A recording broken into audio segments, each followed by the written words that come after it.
So, Cliff, I feel like we could do this every week, and the preface to all these things would be similar.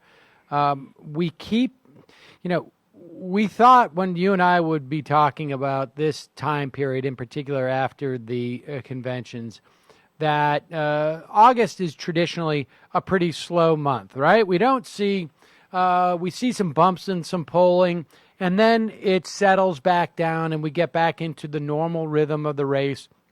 And then leading up to Labor Day, things are rather quiet.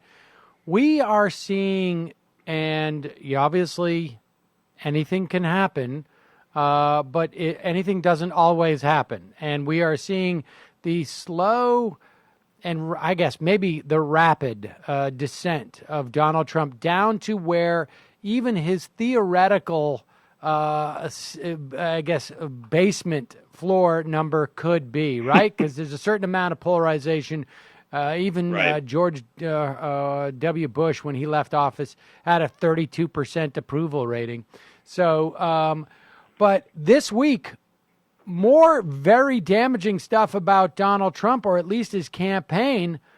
Paul Manafort, who was the campaign chair who came in and squeezed out Corey Lewandowski, has come in. This is a guy, folks, just so you know, who arranged to have Ronald Reagan speak at the Neshoba County Fair, which is in Mississippi, where those three civil rights workers were killed in the 60s, to announce that he was in favor of states' rights. So just Yeah, give you a sense of this. But he's had a history since then, hasn't he, Cliff? he has. I think his story is an incredibly important story because it speaks to the corruption of the Republican establishment. I mean, this guy Manafort was as establishment as it came. He wasn't his name maybe over the last couple, last 2 decades or so wasn't in the news as much. He had a firm with Roger Stone, who most people I think listening to this have an idea about him. He's out there right now, former Nixon guy and everything, and he's accusing Hillary Clinton of murder, I believe, among other things. Charlie Black, who was a longtime operative for George Bush, Senior and Reagan, George Bush Jr.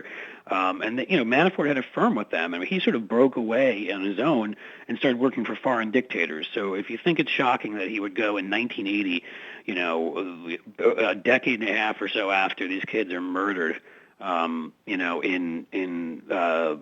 said, in Philadelphia, Mississippi, and pick that spot for Reagan to announce that he was in favor of states' rights, with Jesse Helms in tow, by the way.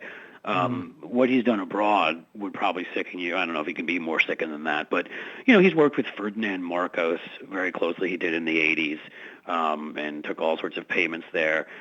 He has been an advisor to a number of other dictators, and really the case we're talking about here with Donald Trump is there have been many questions surrounding the fact that he has had a very close relationship with the former president of the Ukraine, Viktor Yanukovych, who was a pro-Putin stooge there, essentially.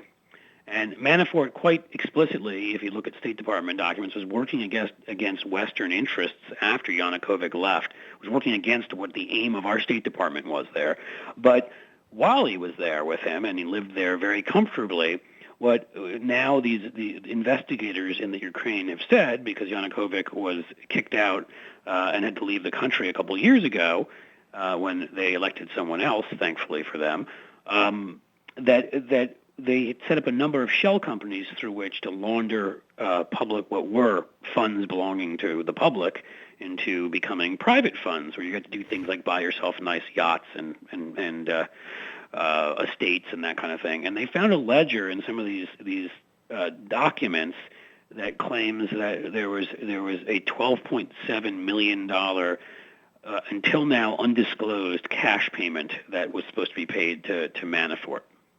And that's in addition to money that publicly we know. He never registered as a foreign agent, which most people would say in this case you're technically supposed to do. If you're just over working for someone in a foreign country and you're not, but you're trying to do anything back home. But it's quite clear on a number of occasions when there were Republican administrations, he was lobbying for his clients back with to get certain meetings and other things. So he didn't do what he was supposed to do by our law, and therefore we don't fully know what kind of money he eventually did bring in. Was that just intended for him? Did he take it? But the point is these are the types of characters this guy's been in close with, including a Russian oligarch that was part of this whole thing, Oleg Deripaska. I'm probably mispronouncing his name. He's been in part of this whole group, and it leads to those further questions of why is it that we know the FBI is confident that it's Russians who've hacked the DNC? Why is it that top advisors of Donald Trump's, like Manafort, others advisors who've said bad things about the U.S. while in Russia, and then they said suddenly the only policy the Trump people demanded that be changed in the platform was one that was explicitly in favor of the Ukraine and Georgia and standing up to what Russia had done. And so, there is a point where when enough stuff starts to add up, it starts to add up. But so I think this is a story about Donald Trump, certainly, but it's also a story about why is it that the Republican Party is in a place right now that Donald Trump is their nominee and that they don't have a functioning Congress or an ideology to speak of, really, with policies and a message. And that has to do with the complete corruption, as evidenced by Paul Manafort, of the establishment of that party. And I would say that there is, from what I am reading, there seems to be a tremendous, there seems to be more coming down the pike when it comes to Paul Manafort. Now, the amazing thing to watch is to watch Corey Lewandowski, the guy who's been booted from the campaign, gleefully retweet these stories that that are sinking Manafort.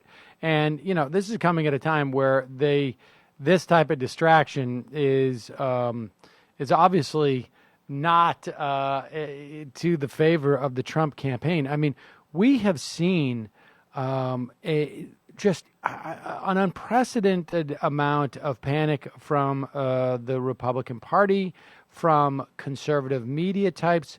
This really does feel that we are very, very close. And the only thing I would say right now that has helped Trump is the Olympics, oddly enough.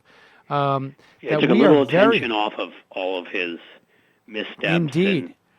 I would say, Sam, as somebody who's, you've covered elections for a while, I've worked on many, and I've been involved also as an analyst, talking to people like yourself, and I've never seen anything even remotely close to the superlatives I run out of.